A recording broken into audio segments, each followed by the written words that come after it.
Hey everybody, Rebecca here for an update on the Health is Wealth collab. Today is Thursday, November 7th. I'm actually filming this on the day that the video is supposed to go up.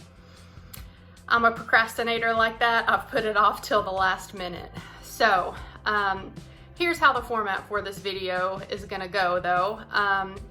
When we did our initial videos a couple weeks ago announcing the collab, Rachel Lynn, she really went into detail about her weight struggles in her history and her upbringing, and when I watched her video, it really resonated with me, and so I wanted to touch on that a little bit more than what I did. I just barely mentioned that I had struggled with weight growing up in that video.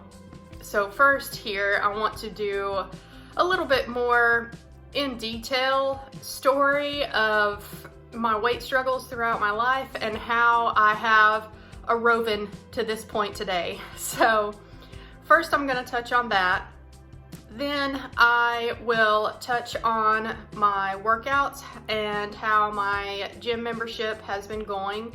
If y'all saw the last video, then you know that I broke down and decided to join Planet Fitness just so that I could stop with my excuses that I had for not wanting to work out at home. After the gym and workout update, we will move on to my measurements. I will let you know how many inches I've lost since a couple weeks ago when I started tracking. And lastly, I'll update you on my weight. So getting into the history of my weight struggles throughout my life. I am almost 34. I'll be 34 this month. And guys, I have always struggled with my weight and health throughout my life. You may not know it to look at me now, since I'm fairly close to what would be considered a normal weight for my height. I'm 5'9", but even as a child, I was overweight. Looking back as an adult to my childhood and teenage years, I can never remember a single time, even as a child, where I could shop in the child's section for clothing. I was always shopping in the women's section. Like I say, I was overweight as a child, and once I hit puberty, it got worse, and throughout high school, it got worse, and as an adult, it got worse, and just the compounding effect of adding a few more pounds, a few more pounds, a few more pounds every year, I was morbidly obese for most of my adult life. Now, thankfully, growing up like I did, I grew up in a very small town, and honestly, I was never teased for my weight as a child, which I'm grateful for. But honestly, I didn't really need anybody to say anything mean to me about my weight. I mean, I had a mirror. It wasn't a secret. I knew I was overweight even as a child. And going into high school, you know, I was the funny friend that everybody would hang out with and have as a pal. But I was never the girl that had a boyfriend, that had dates on Friday nights. I didn't date at all in high school. Never did have a boyfriend. Didn't go to prom my junior or senior year because I didn't want to be seen. I knew that I was overweight. I knew I wouldn't have had a boyfriend to take me to prom, and I didn't want to show up by myself and look like a loser. So, you know, I didn't need anybody to tease me about my weight. I knew that I had a weight problem, and y'all, my entire life, as a child, as a teenager, into adulthood, you name it, I tried it to lose weight. And I am not kidding. I mean, even when I was 18 years old, I remember my mom taking me to a diet doctor and then prescribing me the phentermine, the appetite suppressant that nowadays is shown to cause all of these heart problems, so yay for that. But I tried that. I tried the Weight Watchers. I tried just calorie counting. I tried low carb. I tried Atkins when it first came out and was super popular. That actually was the most success that I ever had when I was trying to lose weight as a teenager. That was the only time I ever got under 200 pounds as a teenager, was when I was on Atkins very strictly, that induction phase where I think you're only allowed 20 carbs a day. So yeah, I very briefly got under 199 pounds. I still remember how I broke that diet. I broke that diet when I ate a bowl full of Apple Jack cereal. And as soon as I started trying to add any kind of carbs back into my diet from Atkins, I blew up like a balloon. So I know what it's like to have diet after diet after diet fail. Y'all, I even tried this version of like hypnosis where you would listen to this track when you went to sleep at night to try to get your mindset to shift to want to crave healthier foods and want to be more physically active. Y'all, I'm serious. I tried everything. And growing up and going into adulthood, I hesitate to even admit this now because I'm a little ashamed of it, but there was a point in my life where growing up during the time that I did, constantly you would just hear, well, losing weight is as simple as calories in versus calories out. All you gotta do is eat less and move more. Guys, I got so sick of hearing that. And there was a point in time as an adult where I got to the point I just didn't even want to hear about anything health related. And honestly, I would see somebody that would be like my size now, and I would judge them because they were a normal weight, at least to my eyes, and I would immediately like discredit anything that they had to say because obviously somebody that is my size has never struggled with their weight and has never had to watch what they eat, obviously, to be a normal weight.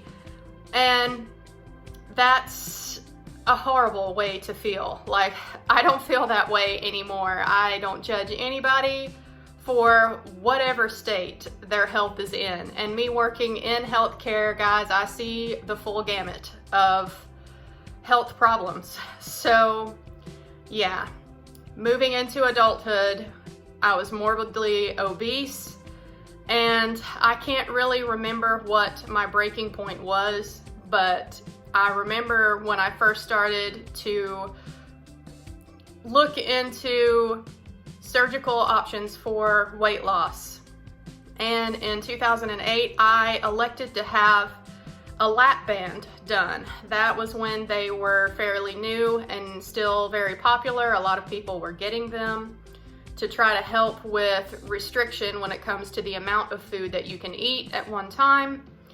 And I elected to have that done at about 285, 290 pounds. And when it comes right down to it, guys, the lap band did absolutely nothing for me. I did end up losing some weight after I got it because having elected such an extreme measure as surgery to help me lose weight, I buckled down for months after I had that surgery. I really was working out every day. I did so much cardio. I bought all these machines to keep in the house that I was in at the time. And I would do treadmill, elliptical, yoga every single day. And I really did try to improve my diet and watch what I was eating.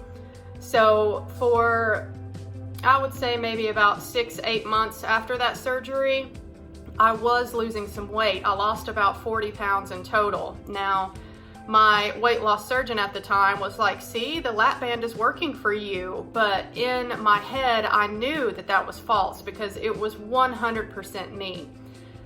I had my lap band adjusted as tight as it would go so that allegedly I should have been eating very small amounts of food at a time. I don't know if maybe it was just positioned inappropriately or what the problem was, but y'all, I never had any restriction from that lap band. I could eat full-size meals. So everything that I lost after lap band surgery in 2008 was all me. And the same thing once again. After I started letting things slide, I would hit this plateau. I would hit this wall of about 260, 255. I could not break through that weight for me. I know what it's like to feel like your body is fighting against you when you're trying to get healthy. And that seems so counterintuitive, but I know exactly what that feels like, y'all. So slowly but surely, I started slacking off on the workouts a little bit. I would let bad food in here or there, and the weight started creeping back up once again. And come 2012, when I elected to have my second weight loss surgery, I was right back up to where I'd started. I was in the 290, 300 range. The last time I weighed myself before I had my duodenal switch weight loss surgery, I saw 295 on the scale. And I didn't get on the scale again because I didn't want to see that 300 on a scale. I just knew that mentally that would break me. So I didn't get on the scale after I saw that 295, but y'all, I know I gained some more weight. And when I saw the 295, that was when I started to do a little bit more research into having another weight loss surgery, because I knew I was right back to square one where I had started. And I did some more reading. At this point, being 2012, it was coming out that the lap bands pretty much were crap and not doing anything for the majority of people that got them, except for causing all kinds of complications. So ultimately, I elected to go with the duodenal switch surgery because I had already had one failed surgery and I felt like a failure. And honestly, I didn't want to fail again. So I chose the duodenal switch over the sleeve, over gastric bypass, because it had the best long-term statistics as far as getting the weight off and keeping the weight off. Now, of course, it's a double-edged sword electing to choose this surgery, because it is the highest maintenance weight loss surgery you can choose to have post-op. I'll show you.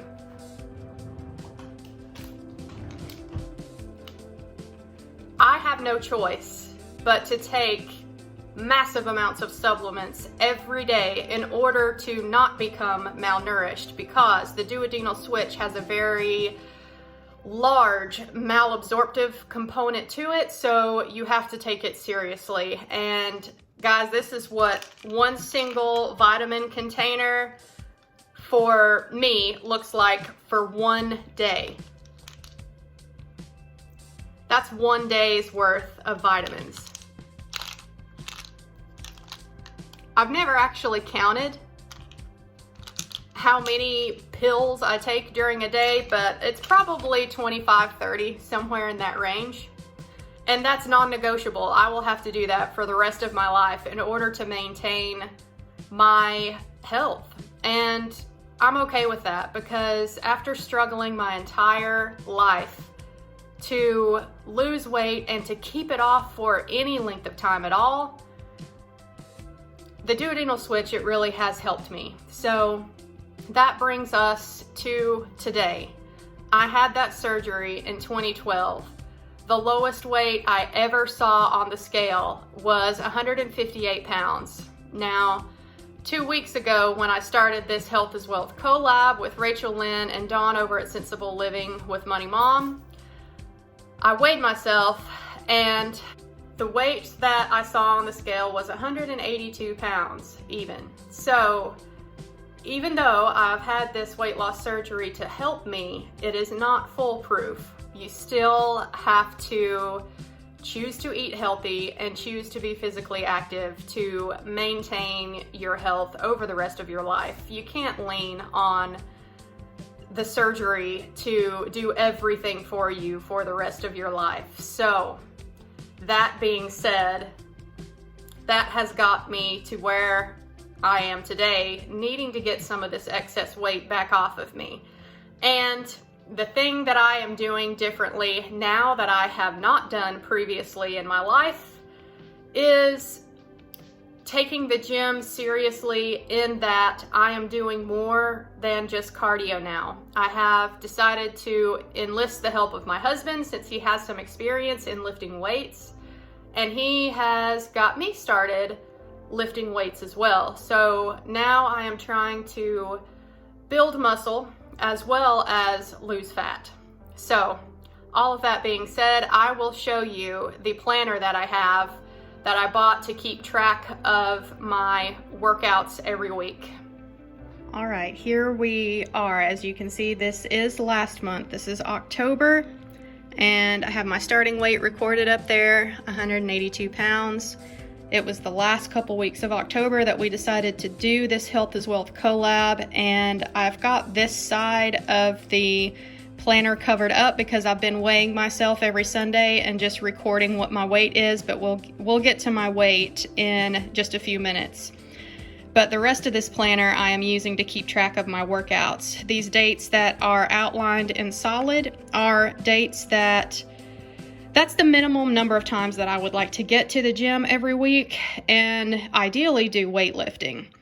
The last Thursday and Friday every week, I have it just as a dash outline, because a stretch goal for me would be to go a third time every week to the gym and do something, whether it just be treadmill, elliptical, or maybe lift some weights by myself, depending how sore I am and how I feel.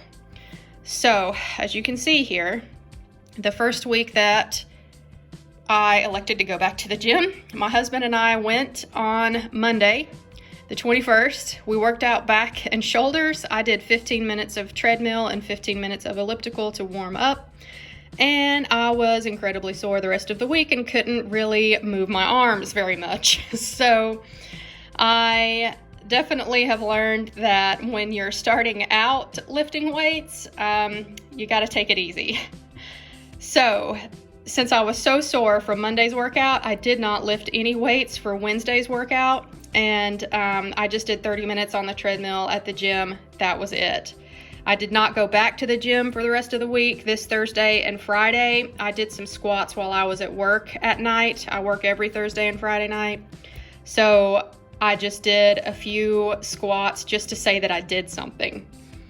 The next week, Monday, I didn't actually get to the gym on Monday because, y'all, the weather started to cool off here and there was some major work that we needed to get done outside.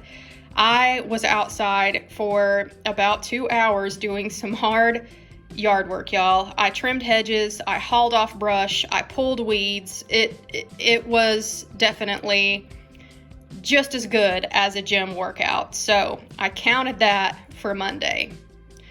And then Wednesday, the 30th, I made it back to the gym and I did, again, 15 minutes on the treadmill, 15 minutes on the elliptical, and 20 squats as a warm-up. We did legs, glutes, and abs that day, and it was a really good workout. I was extremely sore for the rest of that week. Moving on to November, today is the 7th, so we've only gotten 1 week in here. But Monday, did go back to the gym with my husband, and we worked out arms, abs, and chest this Monday. I only did a 10-minute warm-up on the treadmill just to get the blood flowing. And y'all, my arms are still killing me from this workout. Apparently, my legs and glutes can take a lot more abuse than what my arms and upper body can, because I am just sore for days after we do anything upper body. And honestly, right now, I'm having trouble like completely straightening out my arms because my biceps are so sore. Anyhow, that's what we did Monday. And yesterday, Wednesday, I actually went to the gym by myself. My husband had to work late. But I did a warm-up of 10 minutes on the treadmill, 10 minutes elliptical. I worked out glutes and legs by myself. And just to completely finish burning out my legs, at the very end, I did 10 minutes on the stair climber machine. I did every other stair so that it would really work my glutes and hamstrings. So I did that for 10 minutes. And today is the 7th. I don't know if I'll make it back to the gym this week. I have a feeling that between how my arms are feeling and how my legs are probably going to feel tomorrow, I may not make it back, but we'll see. So, lessons learned from the gym.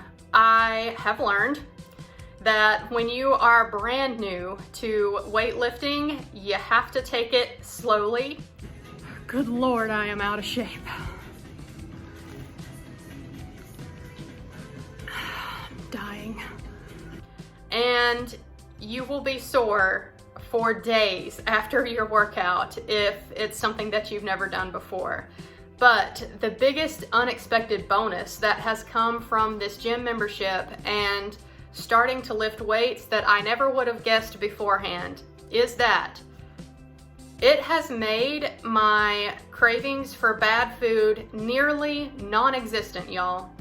My husband is not trying to follow any particular kind of diet plan, and he buys all the groceries for us, so there's all kinds of food in this house. There's candy up in here. There's all kinds of delicious carbs and bread everywhere. I've mentioned before, my husband makes a mean sourdough bread from scratch, and it's good, and it's here. The biggest benefit of starting to go to the gym like I have and being so sore after these workouts is that when I walk into the kitchen and I'm looking for something to eat and I am physically sore from just getting up and walking to the kitchen, when I can feel my arms when I'm reaching to open up a cabinet or to look in the refrigerator and I feel how sore I am, the desire to just completely undo that workout and eat with reckless abandon on all of the delicious carby food in this house is non-existent, y'all. I have not struggled with food cravings hardly at all.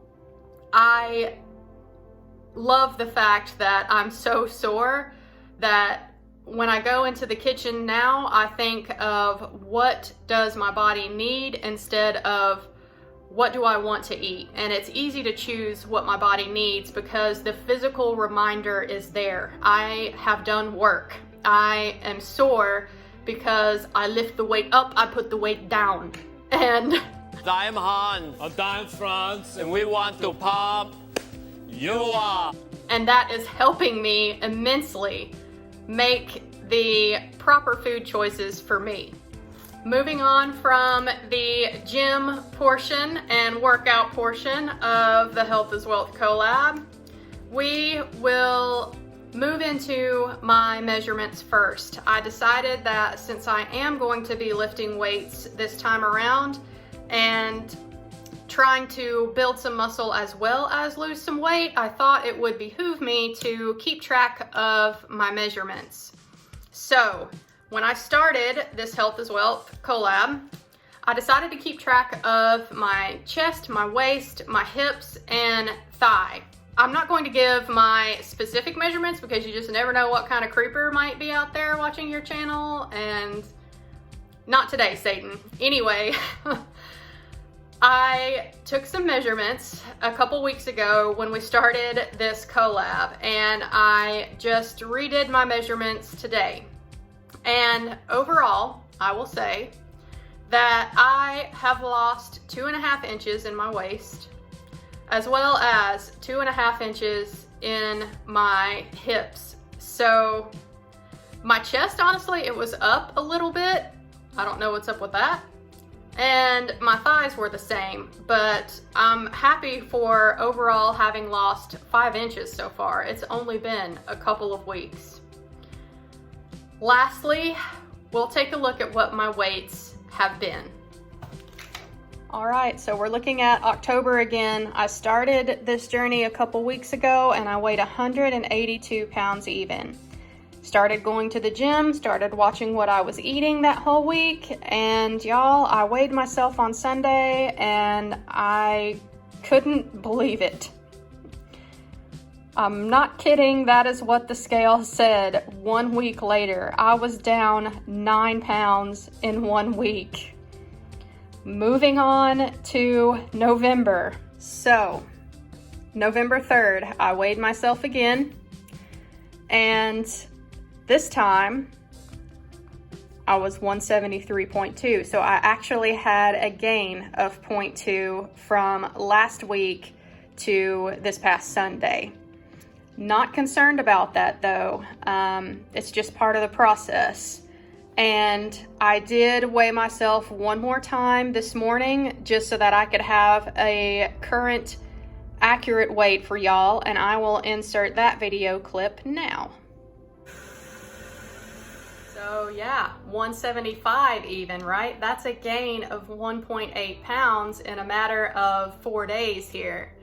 Now, y'all, this is why I don't like the scale, because this is just part of the process. Some people put so much emphasis on what that number on the scale says, and y'all can see my weight fluctuates wildly.